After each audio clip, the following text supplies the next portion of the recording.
السلام علیکم۔ بسم اللہ والصلاۃ والسلام علی رسول اللہ۔ سوال آ گیا جی، کیا ختنہ 7ویں دن کرنا ضروری ہے؟ میرے عزیز، 7ویں دن صرف عقیقہ ضروری ہے۔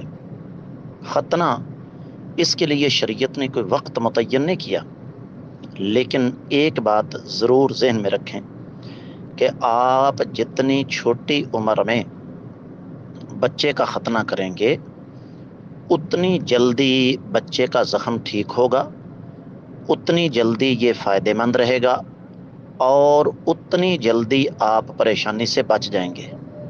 لہذا آپ کریں 7ویں دن، آپ کریں 10ویں دن، آپ کریں بچہ 1 مہینے کا ہو جائے، 1.5 مہینے کا ہو جائے، 1.25 مہینے کا ہو جائے، شریعت آپ کو اس سلسلے میں مجبور نہیں کرتی، لیکن بہتر یہ ہے کہ یہ کام جلد از جلد کر لیا جائے۔ امید ہے کہ آپ کو سمجھ آ گئی ہوگی۔ واللہ اعلم۔